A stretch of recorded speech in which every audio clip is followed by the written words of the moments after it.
some breaking news out of Pittsburgh, maybe the news we've all been waiting for. For that, we bring in NFL Network's lead insider, Ian Rapoport. Ian, what's going on today with Aaron Rodgers and the Steelers?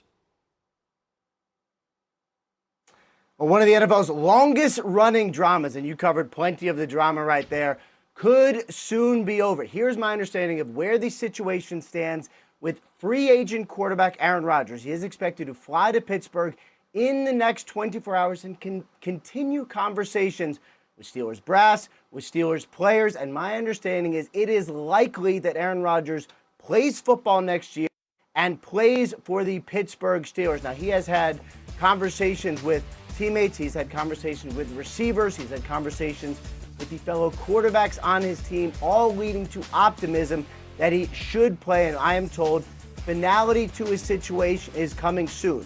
Could be this weekend, could be early next week, all possible, but that is the plan.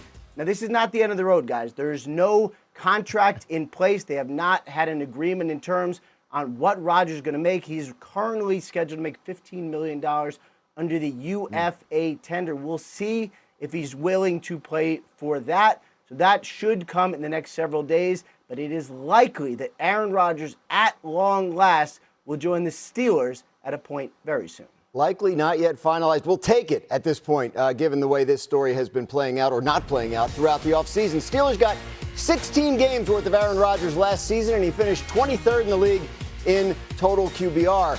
Ball came out quickly, but it didn't go far. He was 27th in the league in yards per attempt last season.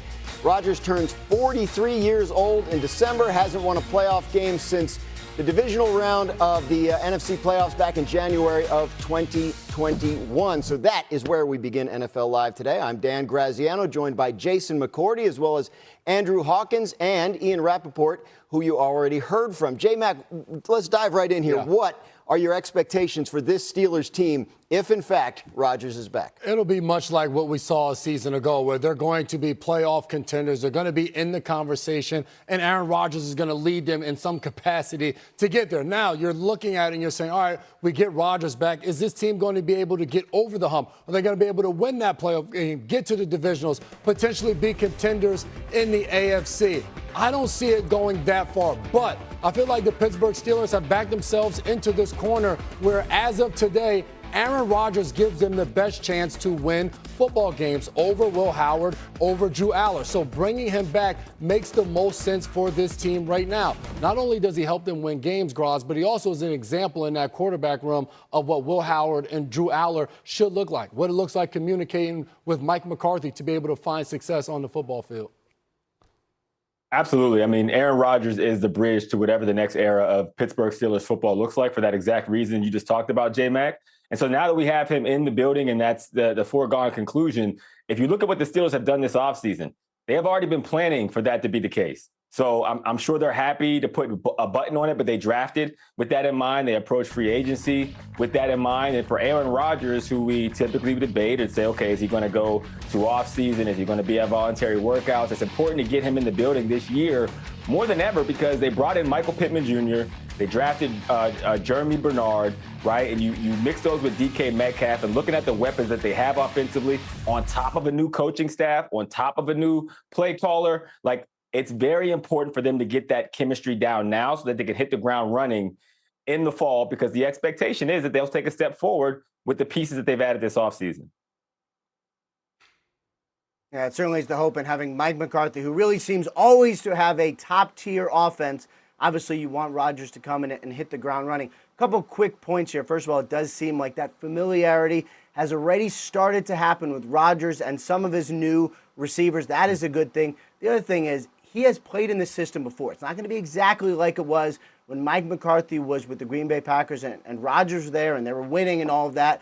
But certainly the language is enough to where he can come in, a couple OTAs, a little mandatory minicamp, hit the ground running for training camp, and your guys are right. This should be a team that is very good and maybe takes a step forward from where they were last year. And having Aaron Rodgers in the fold, finally, at long last, like they hoped would happen, should only help that. And they will be trying to defend an AFC North title from last year. One of the teams that's going to be trying to catch them is the Cincinnati Bengals. And they had a familiar face in the building today as Joe Burrow, their quarterback, showed up for voluntary workouts. Burrow coming off a year in which he played just 8 games because of a turf toe injury, and Cincinnati missed the playoffs for the 3rd consecutive season. Burrow has a couple new teammates, especially on the defensive side of the ball. Cincinnati traded the 10th overall pick in last month's draft to the Giants for defensive tackle Dexter Lawrence. Also boosted their pass rush with former Seahawks defensive end Boye Mafe and added a pair of veteran safeties to a defense that gave up the 3rd most passing touchdowns last year. Ian, what more can you tell us about this offseason and the way it's unfolded for the Bengals? Yeah, first of all, great sign to have QB1 in the building. Sounds to me like he was also in the building last week, but just to see the photos of him enjoying himself, a lot of positivity toward the Cincinnati Bengals from Joe Burrow. Don't just take my word for it.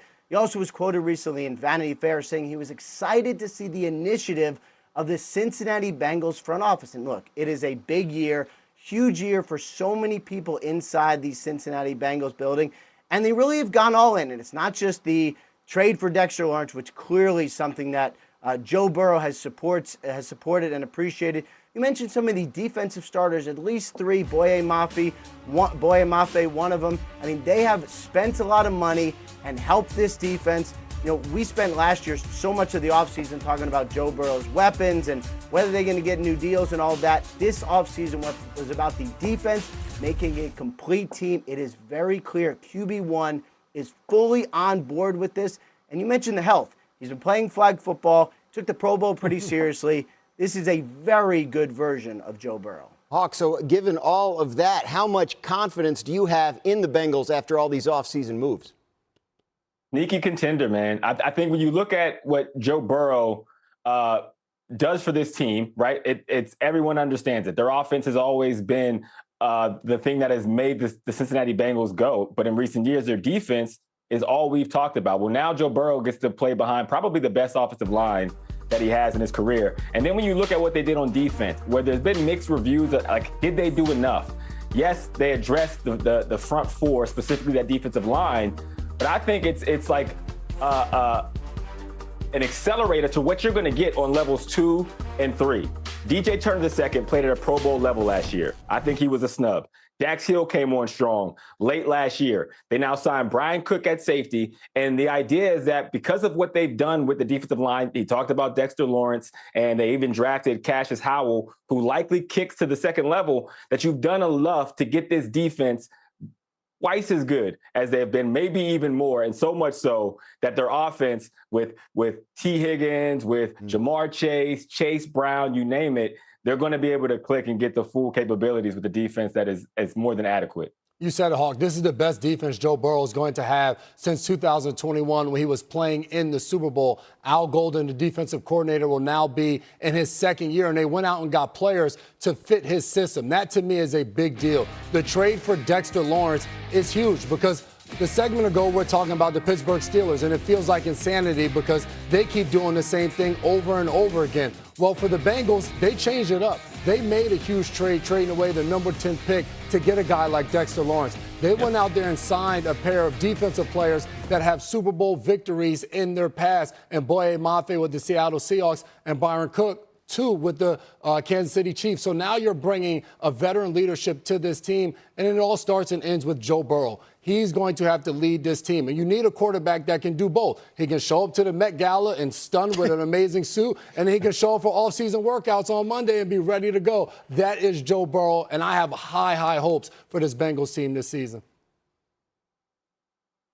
Yeah, I thought my suit game was sweet. Then I see Joe Burrow at the Met Gala. It's like, all right, I think we all have a little bit of work to do. As far as the Cincinnati Bengals defense, I want to call attention to this a little bit because when the Bengals season ended last year, obviously did not end like anybody wanted. The defense was pretty rough. And so there's so much conversation about, all right, is Zach Taylor going to fire Al Golden? He decided, you know what? Not only that, we're going to keep everyone essentially in place because if you look at the numbers, especially the last month or so, 6 weeks of the season, this defense actually got better. Players started to pick it up, started to make more tackles, started to stop teams a little more, kind of getting to that point where it was basically an average defense.